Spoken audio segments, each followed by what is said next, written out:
Desde el pasado día 3 de junio, el tipo de cambio peso-dólar dejó de ser la moneda más apreciada en los últimos 12 meses, para en tan solo 2 semanas depreciarse en casi 10%, y todo consecuencia de decisiones políticas que siembran incertidumbre sobre el rumbo que podrían tomar las políticas públicas del gobierno mexicano.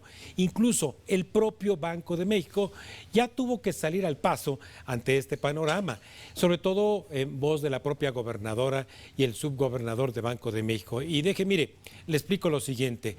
En estas 2 últimas semanas lo que ocurre es que ante el resultado electoral con la amplia mayoría oficialista, bueno, pues en lo que se insistió inmediatamente a los 2 días apenas de haberse dado el resultado definitivo, fue de que aquella propuesta que el 5 de febrero presentó el Poder Ejecutivo, el presidente de la República, de reformar diversos artículos constitucionales y también leyes reglamentarias.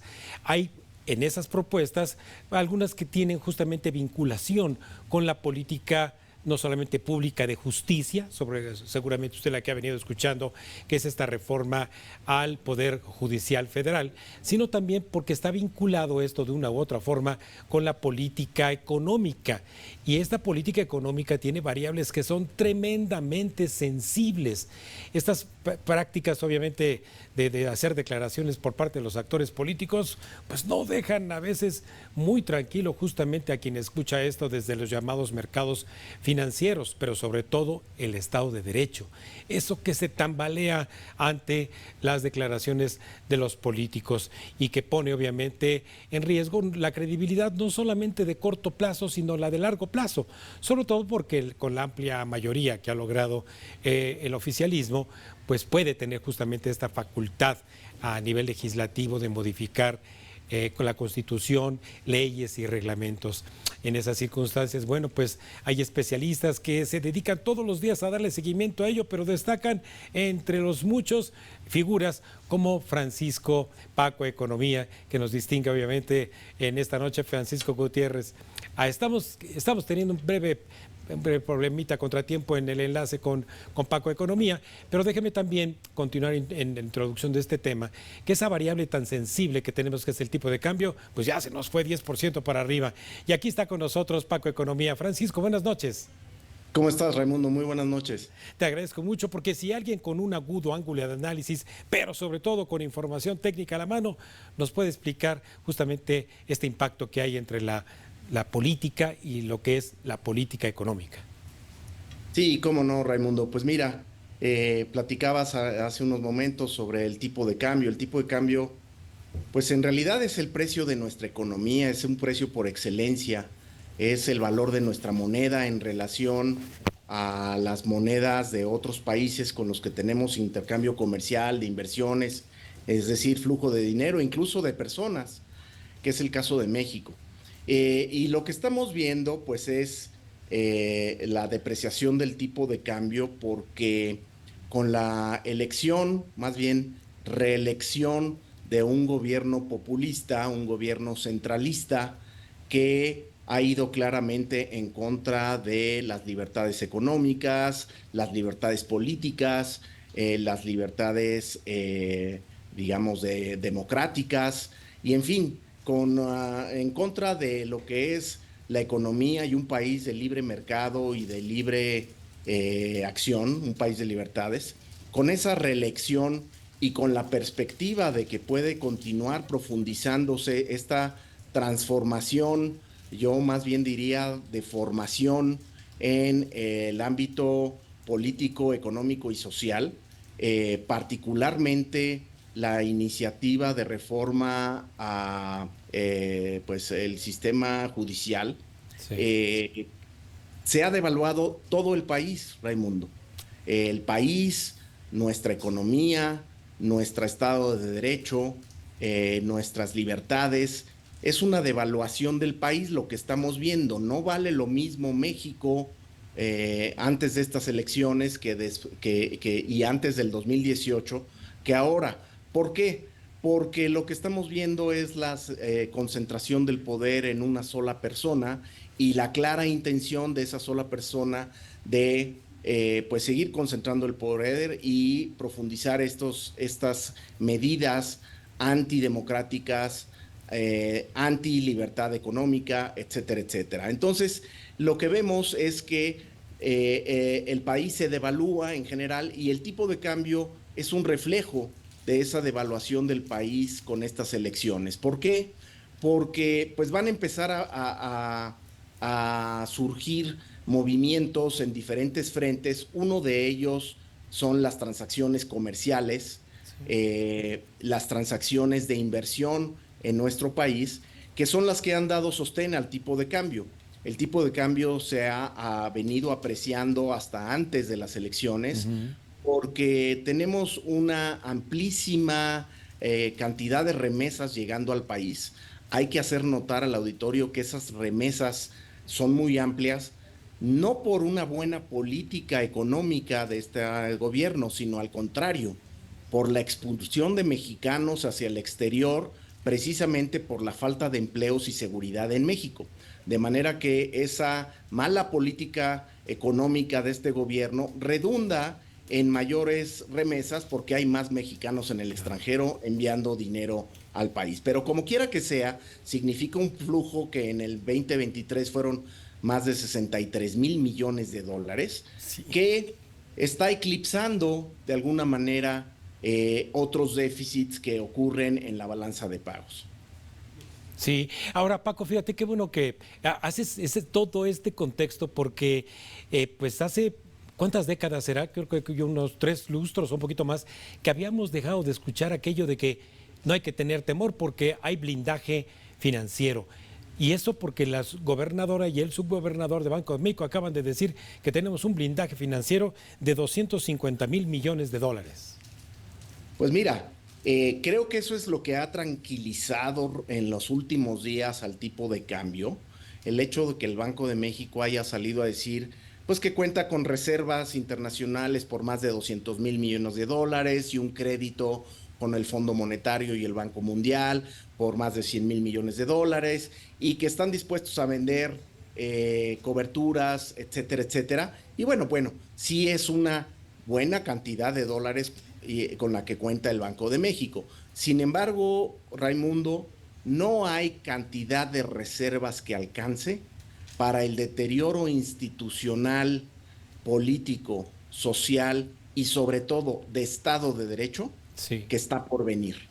Si las intenciones del gobernador, de la gobernadora y si las acciones del secretario de Hacienda no van en el sentido de mantener el Estado de Derecho en el país y continuamos viendo que pues estas acciones en contra del Poder Judicial son precisamente para concentrar el poder, no va a haber cantidad de reservas que alcance para evitar una depreciación de nuestra moneda, una depreciación abrupta.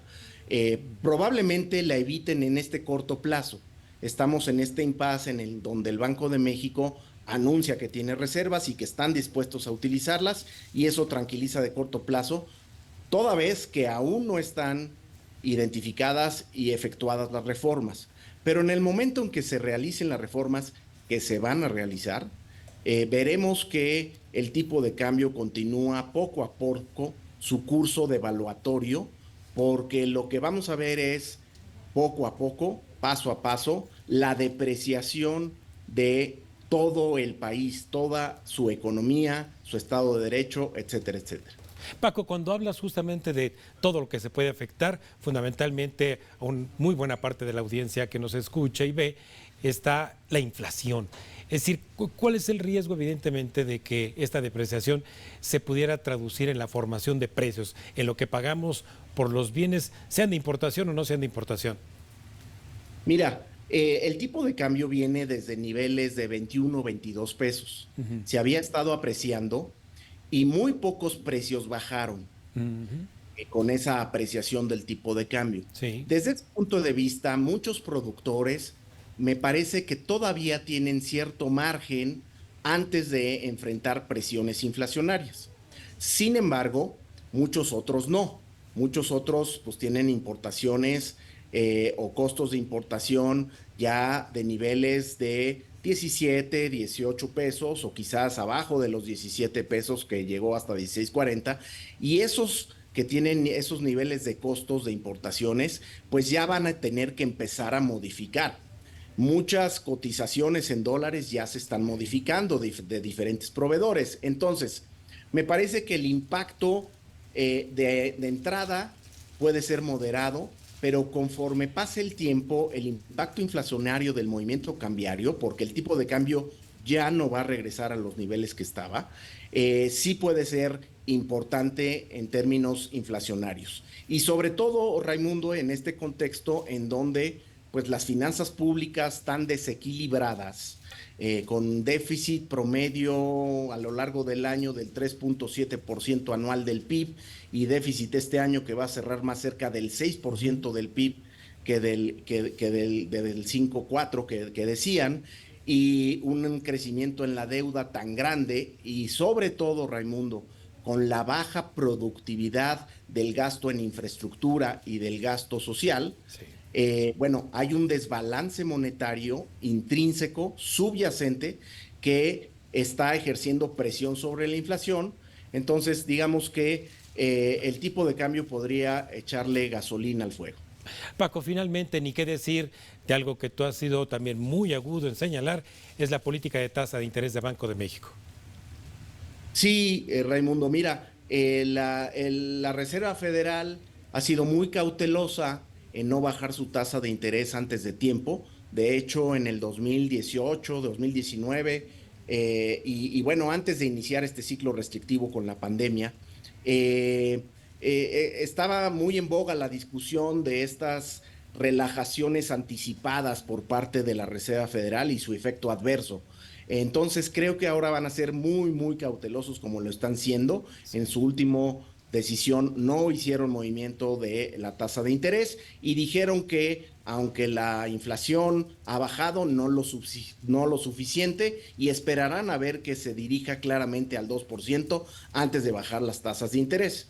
En México vamos a tener una disyuntiva del Banco de México y, como bien dices, lamentablemente ya no podemos confiar en su autonomía porque 4 de los 5 miembros de la Junta de Gobierno han sido nombrados por el presidente y bueno, pues son claramente mayoría. Entonces va a haber una disyuntiva, por un lado presiones inflacionarias, sí, que vienen de este desbalance monetario de las finanzas públicas principalmente, pero no solo, ahora también del tipo de cambio, pero por el otro lado un incentivo perverso que es que las finanzas públicas, el secretario de Hacienda, que es el ex jefe de la gobernadora del Banco de México, pues quiere bajar las tasas. Le gustaría que las tasas fueran menores, sí, y pues pudiera hacer que se le antoje al Banco de México hacerle caso a Hacienda, y bueno, pues eso lo único que haría es que perpetuaría la inflación. Creo que hacia allá vamos, Raimundo. Claro. A pesar de que el Banco de México más bien debería mantener o subir sus tasas, creo sí, que la presión por parte de Hacienda va a ser hacia bajarlas, y entonces lo que haremos es que regresaremos a ese esquema pues del populismo echeverrista y López Portillista, de un banco central al servicio de los desequilibrios fiscales. Vaya, pues sí, ahí estaremos platicando contigo acerca justamente de ese rumbo que puede tomar una política monetaria laxa con una política fiscal laxa. Te agradezco muchísimo, como siempre, mi querido Paco, y te seguimos desde luego en tus redes diariamente, amigo mío. Un placer, Raimundo, estar en tu programa. Te lo agradezco mucho, amigo. Muy buenas noches y un abrazo. Buenas noches. Ahí lo tiene, especulación sobre el tipo de cambio que continuará al menos unos meses más, y las decisiones que se esperan en el corto plazo puedan tomar instituciones como el Banco de México. Antes de ir a una breve pausa, le recuerdo nuestras redes sociales para que nos escriba en Facebook e Instagram, en X, en @mexicancetv y @Raimundo Tenorio.